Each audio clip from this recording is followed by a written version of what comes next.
Xiaomi confirmed its plans to launch the Redmi Note 15 Pro series later this week. The Redmi Note 15 Pro and Redmi Note 15 Pro Plus are set to make their debuts on August 21st at a dedicated event that's set to start at 7 p.m. Beijing time, 11 a.m. Universal Time Coordinated. The Redmi Note 15 series is shaping up to continue Xiaomi's tradition of delivering feature-packed smartphones at highly competitive prices.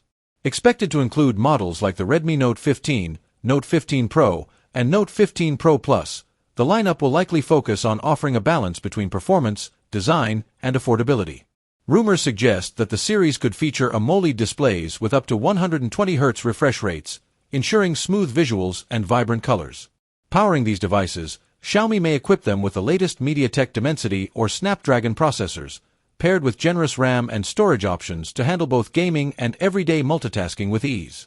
On the camera front, the higher-end Pro models are anticipated to sport a 200MP primary sensor, alongside ultra-wide and macro lenses for versatile photography.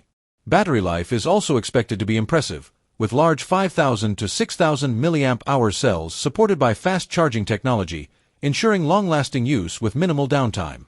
Running on MIUI based on Android 15, the Redmi Note 15 series is set to bring premium features to the mid-range category, making it an attractive choice for users looking for flagship-like specs without the flagship price.